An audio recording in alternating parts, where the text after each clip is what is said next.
నమస్తే, welcome to gossips garage. Wild fire కాదు, political fire. Pushpa రేపిన మంటలతో తెలంగాణ పాలిటిక్స్ కొత్త మలుపు తీసుకున్నాయి. ఎప్పుడు లేని విధంగా సినిమా ఇండస్ట్రీ కేంద్రంగా తెలంగాణలో రెండు జాతీయ పార్టీల మధ్య మాటల యుద్ధం నడుస్తోంది. అల్లు అర్జున్ ను ఇండస్ట్రీని తప్పుపడుతూ సీఎం రేవంత్ తో సహా కాంగ్రెస్ నేతలు విమర్శలు గుప్పిస్తుంటే, బన్నీకి మద్దతుగా నిలుస్తూ హస్తం పార్టీకి బీజేపీ కౌంటర్ వేస్తోంది. రెండు పార్టీల మధ్య జరుగుతున్న పొలిటికల్ యుద్ధం ఏంటి? వారు వెనుక అసలు స్ట్రాటజీ వేరే ఉందా? వాళ్ళ యుద్ధం సరే, ఇప్పుడు ఇండస్ట్రీ పరిస్థితి ఏంటి? Watch the story.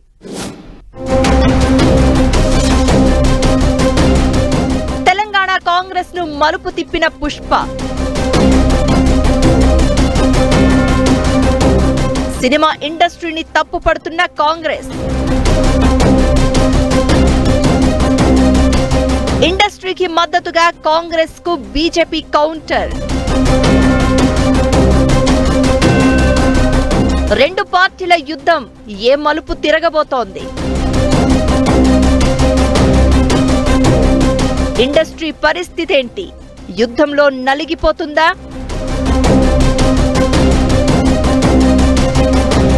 ఎప్పుడూ చూడని సీన్ ఇది.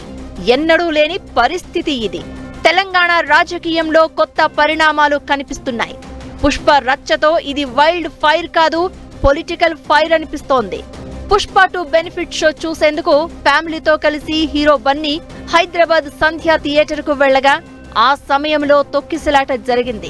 ఈ ఘటనలో రేవతి అనే మహిళ చనిపోగా ఆమె కుమారుడు శ్రీతేజ్ ఆసుపత్రిలో ప్రాణాలతో పోరాడుతున్నాడు. తొక్కిసలాట ఘటనను సీరియస్ గా తీసుకున్న రేవంత్ సర్కార్ రేవతి మరణానికి కారణమంటూ హీరో అల్లు అర్జున్ పై కేసు నమోదు చేయడం, ఆ తర్వాత ఆయనను అరెస్ట్ చేయడం చకచక జరిగిపోయాయి.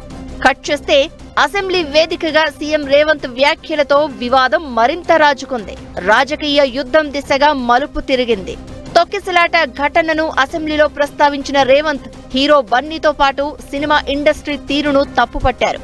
ఇకపై బెనిఫిట్ షోలు, టికెట్ల ధరల పెంపు ఉండబోవని క్లియర్ గా చెప్పేశారు. అయితే ఆ తర్వాత బన్నీ ప్రెస్ మీట్ పెట్టి మరీ తొక్కిసలాట రోజు పరిస్థితులను వివరించే ప్రయత్నం చేయగా సీన్ మరింత వైల్డ్ గా మారింది. బన్నీ తీరుపై కాంగ్రెస్ నేతలు తీవ్ర స్థాయిలో విమర్శలు గుప్పిస్తూ ఉండగా ఓయూ విద్యార్థి నేతలు అతని ఇంటిపై దాడులకు దిగారు.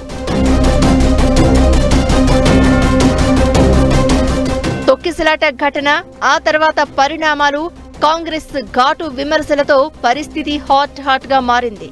అయితే రేవంత్ సర్కార్ కు కౌంటర్ గా బీజేపీ రంగంలోకి దిగడంతో సీన్ పొలిటికల్ కోర్టులోకి చేరింది. అల్లు అర్జున్ అరెస్ట్ ఘటనపై కాంగ్రెస్ నాయకత్వంపై మొదటి నుంచి బీజేపీ విమర్శలు ఎక్కుపెడుతోంది. అసెంబ్లీ ఎపిసోడ్ తర్వాత బీజేపీ నేతలు ఒక్కొక్కరుగా సీఎం రేవంత్ ను టార్గెట్ చేయడం మొదలుపెట్టారు. ప్రభుత్వం కావాలని సినీ ఇండస్ట్రీని ఇబ్బందులకు గురి చేస్తోందని కేంద్ర మంత్రి బండి సంజయ్ ఆరోపణలు గుప్పించారు. సంధ్యా థియేటర్ ఘటనలో రాష్ట్ర ప్రభుత్వం పూర్తిగా విఫలమైందని, అల్లు అర్జున్ పై సీఎం రేవంత్ వ్యక్తిగతంగా కక్ష సాధింపు ధోరణిలో వ్యవహరిస్తున్నారని విమర్శించారు. పాలమూరు ఎంపీ డీకే అరుణ కూడా సీఎం రేవంత్ రెడ్డిపై విమర్శలు ఎక్కుపెట్టారు. మనసులో ఏదో పెట్టుకుని మరేదో విధంగా రేవంత్ వ్యవహరిస్తున్నారు అని మండిపడ్డారు. బన్నీ నివాసంపై దాడులకు దిగడంతో రాష్ట్రంలో శాంతి భద్రతలు అదుపులో లేకుండా పోయాయని విమర్శించారు. సినీ పరిశ్రమను ఇబ్బందులకు గురి చేయడం కరెక్ట్ కాదంటూ మరో ఎంపీ లక్ష్మణ్ కాంగ్రెస్ సర్కారు మీద విమర్శలు గుప్పించారు. సినిమా ఇండస్ట్రీకి బీజేపీ నేతలు మద్దతుగా నిలుస్తూ ఉండడంతో కాంగ్రెస్ పొలిటికల్ అటాక్ స్టార్ట్ చేసింది. తమ ప్రభుత్వం పేదలు, సామాన్యుల పక్షాన నిలుస్తూ ఉంటే బీజేపీ మాత్రం సినీ ఇండస్ట్రీ వైపు నిలవడం ఏంటని ప్రశ్నిస్తోంది.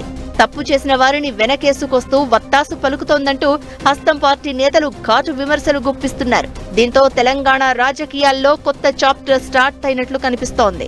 ఓవైపు రాజకీయంగా యుద్ధం సాగుతూ ఉంటే మరోవైపు ఇండస్ట్రీని మరో టెన్షన్ వెంటాడుతోంది.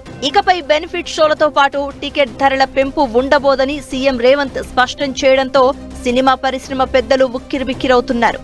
అసలే రాబోయేది సంక్రాంతి సీజన్. పెద్ద హీరోల సినిమాలు క్యూలో ఉన్నాయి. ఇలాంటి సమయంలో టికెట్ ధరల పెంపు లేకపోతే రెవెన్యూ మీద భారీగా ప్రభావం పడే ఛాన్స్ ఉంటుంది. దీంతో ప్రభుత్వ పెద్దలను కూల్ చేసేందుకు, ఇష్యూను సెటిల్ చేసేందుకు, ఎన్డీఏలో భాగస్వామి అయిన పవన్ ను కలిసేందుకు ఇండస్ట్రీ ప్రముఖులు ప్రయత్నాలు చేస్తున్నారనే గుసగుసలు వినిపిస్తున్నాయి. ఏపీ డిప్యూటీ సీఎం పవన్ సినీ రంగానికి చెందిన వ్యక్తి కావడంతో ఆయనతో సంప్రదింపులు జరపాలని కూడా భావిస్తున్నారట.